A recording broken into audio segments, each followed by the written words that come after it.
आप सभी का बहुत बहुत स्वागत है GS with NPS YouTube channel पर। आज की क्लास में हम लोग जो है 2022 के कुछ इंपॉर्टेंट करंट अफेयर के क्वेश्चंस और साथ में जो है स्टैटिक जीके के क्वेश्चन इस क्लास में डिस्कस करेंगे। तो चलिए बच्चों शुरुआत करते हैं इस क्लास की। देखिए पहला क्वेश्चन में पूछा गया है नेताजी पुरस्कार 2022 किसको मिला है। तो ये पुरस्कार मिला है बच्चों शिंजो अबे को। अब ये शिंजो अबे कौन है, तो ये बच्चों जापान के पूर्व प्रधानमंत्री हैं जिनको ये सम्मान जो है दिया गया है नेताजी पुरस्कार। इसके अलावा जापान की राजधानी है आपको पता होगा टोक्यो। इसके अलावा जापान के 2 शहर हैं हिरोशिमा और साथ में नागासाकी। तो इसीलिए जो है हम लोग जो है आपको पता होगा कि हिरोशिमा दिवस मनाते हैं 6 अगस्त को और नागासाकी दिवस मनाया जाता है 9 अगस्त, क्योंकि इस दिन अमेरिका ने परमाणु बम जो है इन शहरों पर गिराए थे। दूसरा क्वेश्चन है इंडोनेशिया की नई राजधानी कौन बनी है, नूसंतारा। इससे पहले इंडोनेशिया की राजधानी होती थी जकार्ता, अब बन गई है नूसंतारा। इंडोनेशिया विश्व का सबसे बड़ा द्वीप समूह है, इसके बारे में भी आपको पता होना चाहिए। अगला जो क्वेश्चन है भारत का नया लोकपाल कौन बना है। तो देखिए बच्चों जो भारत के नए लोकपाल बने हैं उनका नाम है प्रदीप कुमार। इससे पहले भारत के लोकपाल कौन थे, तो इनका नाम था बच्चों पिनाकी चंद्र घोष। ये भारत के पहले लोकपाल थे पिनाकी चंद्र घोष, वर्तमान में है प्रदीप कुमार। हमारा जो चौथा क्वेश्चन है भारतीय सेना की पहली महिला जज कौन बनी है। तो इनका नाम है बच्चों ज्योति शर्मा। ये भारतीय सेना की पहली महिला जज बनी है। इसके अलावा अगर आपसे पूछा जाए थल सेना दिवस, तो ये मनाते हैं 15 जनवरी को। वायु सेना दिवस ये मनाया जाता है बच्चों 8 अक्टूबर को। और नौसेना दिवस तो ये मनाते हैं 4 दिसंबर को। तो ये भी काफ़ी इंपॉर्टेंट हो जाता है। अगला जो क्वेश्चन है उसमें पूछा गया नीति आयोग के नए सीईओ कौन बने हैं। तो ये बने हैं बच्चों हाल ही में परमेश्वरन अय्यर। नीति आयोग की स्थापना की गई थी 1 जनवरी 2015 को और नीति आयोग का अध्यक्ष प्रधानमंत्री होता है और नीति आयोग के जो उपाध्यक्ष हैं वर्तमान में उनका नाम है बच्चों सुमन बैरी। तो ये बातें आपको पता होनी चाहिए।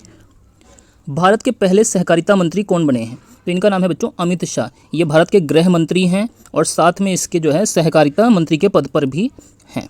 दिल्ली का नया उपराज्यपाल कौन बनाया गया है। तो ये बने हैं बच्चों विनय कुमार सक्सेना। दिल्ली भारत की राजधानी कब बनी थी, 1912 में कलकत्ता से दिल्ली बनाई गई थी। इसके अलावा दिल्ली का जो पहले नाम था वो था बच्चों इंद्रप्रस्थ और ये कुरु महाजनपद की जो है राजधानी थी। इसके अलावा देखिए ऑपरेशन आहट को किसने शुरू किया है। तो ये शुरू किया गया RPF, railway protection force. RPF का हाल ही में नाम बदलकर आरपीएफएस कर दिया गया है, रेलवे प्रोटेक्शन फोर्स सर्विस। इसके अलावा देखिए यूक्रेन में फंसे भारतीयों को बचाने के लिए कौन सा मिशन चलाया गया है।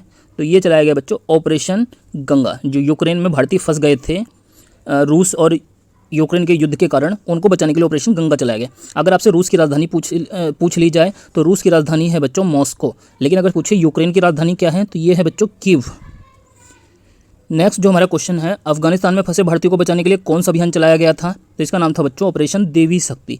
अफगानिस्तान की राजधानी क्या है, तो ये है बच्चों काबुल। इसको भी आपको पता होना चाहिए। इसके अलावा देखिए अगला क्वेश्चन है सरहुल त्यौहार किस राज्य में मनाया जाता है। तो ये बच्चों देखिए झारखंड का एक प्रमुख त्यौहार है सरहुल। झारखंड की राजधानी क्या है, रांची। और यहीं पर जो है छोटा नागपुर का पठार है जिसको जो है भारत का रुर भी कहा जाता है, भारत का रुर, क्योंकि यहाँ से सबसे ज़्यादा खनिज पाया जाता है।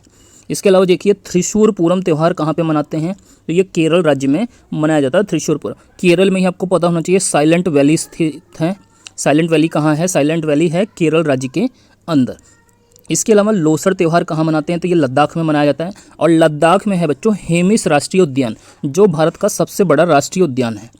इसके अलावा देखिए लोसार महोत्सव कहाँ मनाते हैं, तो ये हिमाचल प्रदेश में मनाया जाता है। और अगर पूछे लोसांग महोत्सव कहाँ मनाते हैं, तो ये बच्चों सिक्किम राज्य में मनाया जाता है। सिक्किम में ही कंचनजंगा पर्वत है जो भारतीय सीमा में स्थित भारत की सबसे ऊँची जो है पर्वत चोटी है।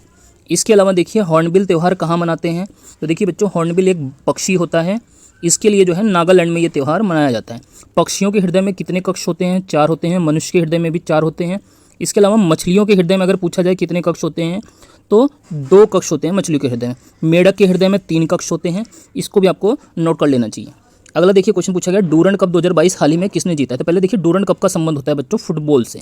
तो हाल ही में इसको जीता गया है बंगलुरु के द्वारा। बंगलुरु ने डूरंड कप 2022 को जीत लिया है। फुटबॉल का जो मैच होता है बच्चों वो 90 मिनट का होता है, इसको भी आप नोट कर सकते हैं। संतोष ट्रॉफी 2022 किसने जीती है। तो ये देखिए इसका भी संबंध फुटबॉल से ही है और ये जीती है बच्चों केरल राज्य ने। केरल राज्य का लिंग अनुपात सबसे ज़्यादा है।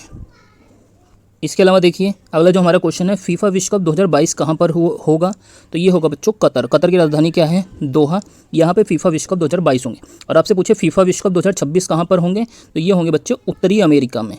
इसके अलावा देखिए लास्ट हमारा जो क्वेश्चन है, राष्ट्रीय खेल विश्वविद्यालय कहाँ बनेगा, तो ये बनेगा बच्चों मणिपुर में, यहाँ पर राष्ट्रीय खेल विश्वविद्यालय बनेगा। आपसे अगर पूछा जाए पहला जो है रेलवे विश्वविद्यालय कहाँ बना था, तो वो बना था बच्चों वडोदरा गुजरात के अंदर। इसके अलावा पहला ट्रांसजेंडर विश्वविद्यालय वो कुशीनगर उत्तर प्रदेश में बनाया जा रहा है। तो ये कुछ बातें थी जो आपको जो है नोट कर लेनी चाहिए। अगर आप लोगों को ये क्लास बच्चों अच्छी लगी है तो आप लोग जो है वीडियो को लाइक कीजिए, शेयर कीजिए और कमेंट करके ज़रूर बताइएगा आपको ये क्लास कैसी लगी है, और चैनल को जरूर से सब्सक्राइब कर लीजिए।